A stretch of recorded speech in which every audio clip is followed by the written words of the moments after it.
सोने चांदी पर आपकी क्या राय है? कल में हमने देखा कि कल रैली नजर आ रही थी, तेजी थी सोने में, और आज ये गिरावट फिर से, किस तरह से आप देख रहे हैं इस गिरावट को?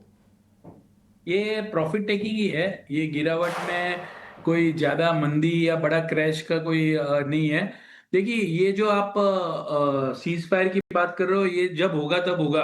ये हम प्रेडिक्ट नहीं कर सकते कब होगा, बिकॉज कभी रशिया जो टर्म्स एंड कंडीशन है वो मानता नहीं है, कभी यूक्रेन मानता नहीं है। और वो दोनों थोड़ा बहुत भी एक्सेप्टेंस दिखाता है तो यूरोप भी अग्री नहीं करता है।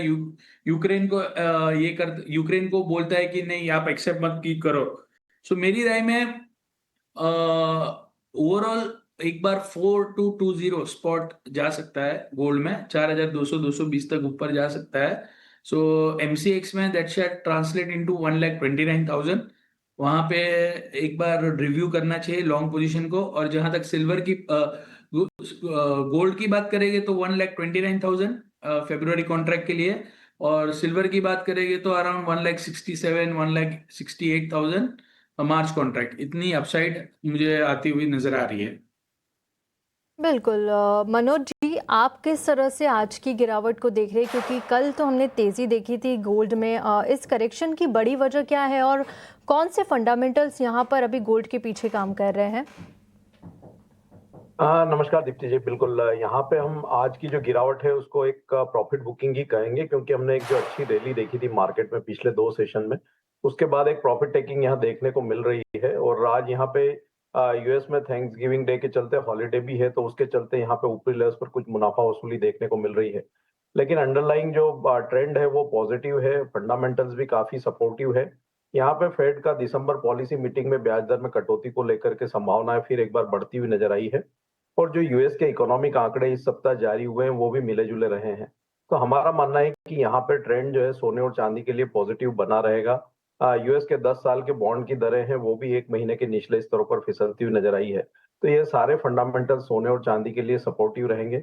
डिप्स में बाई की रणनीति रखना चाहिए। सोने का जो फेब्रुवरी कॉन्ट्रैक्ट है एमसीएक्स, वहां पे 1,26,850 के स्तर के अराउंड बाय करना चाहिए। 1,26,100 का स्टॉप लॉस रखना है। टारगेट यहाँ पे 1,28,200 के रहेंगे। और चांदी का जो एमसीएक्स मार्च वायदा है वहां भी बाय की सलाह रहेगी। 1,63,300 के आसपास बाय करना है। 1,61,500 का स्टॉप लॉस रहेगा और टारगेट 1,67,000 के रहेंगे।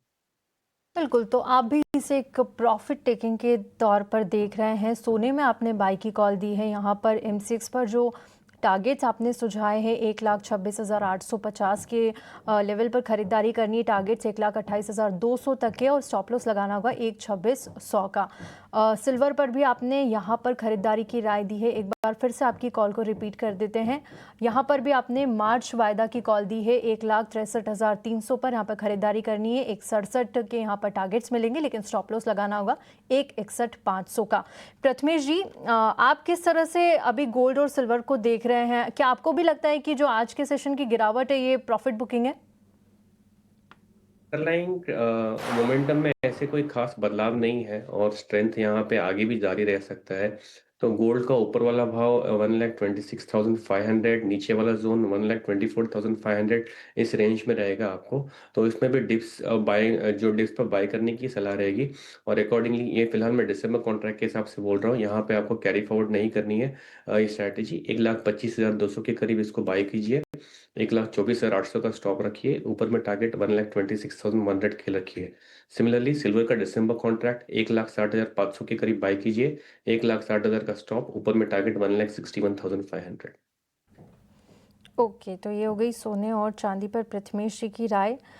लेकिन सर, एक बार बताइए कि जो कल के सेशन में हमने तेज़ी देखी थी और आज फिर से जो एक गिरावट नज़र आ रही है, क्या कोई प्रेशर यहाँ पर नज़र आ रहा है गोल्ड और सिल्वर के लिए, और ये कब तक कंटिन्यू रह सकती है? क्या फिर से हम एक अगले सेशन में यहाँ पर तेज़ी के रुख देखेंगे? ये मुझसे है ये सवाल। जी जी, बिल्कुल, आपसे प्रथमेश जी। आई थिंक क्लियरली गोल्ड कहीं ना कहीं अच्छी तरीके से एक वन साइड मोमेंटम पकड़ा है पिछले कुछ ट्रेडिंग सेशंस में।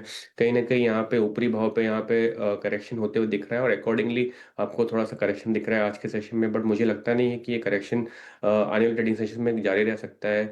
नीचे वाले जोन से दोनों ही काउंटर में आपको सपोर्ट मिलेगा। सो फिलहाल के लिए इस करेक्शन जो भी आज की करेक्शन है इसको आप अगर इग्नोर कर सकते हैं तो ज़्यादा बेटर है, और जो भी करेक्शन आएंगे वो बाइंग अपॉर्चुनिटीज़ के लिए बेहतर रहेंगे। बिल्कुल, तो यहाँ पर जो भी करेक्शंस आएंगे बाइंग अपॉर्चुनिटी के लिए बेहतर मौके यहाँ पर बनते हुए नज़र आएंगे। मनोज जी, मैं आपसे भी एक बार राय जानना चाहूँगी, क्योंकि यहाँ से जो रिटेल इन्वेस्टर्स हैं वो थोड़े से इस वॉलेटिलिटी को देख के घबरा जाते हैं। क्या गिरावट में अब खरीदारी का मौका यहाँ पर देखें बार बार, और किस तरह के लेवल्स अगले 1-2 महीने में हम एक्सपेक्ट कर सकते हैं सोने और चांदी में, अगर यूएस ने जो ट्रेड डील के लिए जो रुख नरम किया है और उसके अलावा जो रूस और यूक्रेन के युद्ध में जो सीज फायर का रुख अब आ रहा है कि हो सकता है वहां पर सीज फायर हो जाए, उसके बाद क्या कोई बड़े लेवल्स हमको सोने चांदी में नजर आ सकते हैं? देखिए, यहाँ पे रशिया यूक्रेन का अगर सीज फायर डील हो भी जाता है और यूएस का इंडिया के साथ में ट्रेड डील भी हो जाता है, बावजूद उसके जो फंडामेंटल्स है सोने और चांदी के वो पॉजिटिव ही रहेंगे। दिसंबर तक हमारा मानना है कि $55-56 एक बार चांदी इंटरनेशनल मार्केट में जा सकती है। उस लिहाज से भारतीय बाजारों में 1,70,000 1,72,000 तक के स्तर दिसंबर तक देखने को मिल सकते हैं। वहीं अगर गोल्ड की बात करें तो वहां भी $4,350 और भारतीय बाजारों में 1,30,000 से 1,31,000 तक के स्तर देखने को मिल सकते हैं। जो रिटेल निवेशक है जिन्होंने अभी निवेश नहीं किया उनको एसआईपी के रूप में यहाँ पे निवेश करना चाहिए। वर्ष 2026 का साल भी जो है सोने और चांदी के लिए बेहतर ही रहने वाला है, क्योंकि जिस तरह से हम रुपये में कमजोरी देख रहे हैं और 2026 में भी जारी रहेगी, तो भारतीय बाजारों में रुपये की कमजोरी का भी सपोर्ट यहाँ पे सोने और चांदी की कीमतों को मिलता हुआ नजर आएगा। तो हमारा मानना है कि यहाँ पे जो रिटेल निवेशक है उनको एसआईपी के रूप में निवेश करना चाहिए। वर्ष 2026 के आखिर तक इंटरनेशनल मार्केट में गोल्ड $5,000 और चांदी की कीमतें $65 तक जा सकती है। तो उस लिहाज से भारतीय बाजारों में यहाँ पे सोने में 1,45,000 से 1,50,000 और चांदी में 2 लाख तक जाने की जो संभावना है वो नजर आती है। तो रिटेल निवेशकों को वर्ष 2026 में भी अच्छे प्रॉफिट जो है यहाँ पे बन सकते हैं सोने और चांदी से, तो एसआईपी के रूप में निवेश करें और वो रणनीति रिटेल निवेशकों के लिए सबसे बेहतर रहेगी।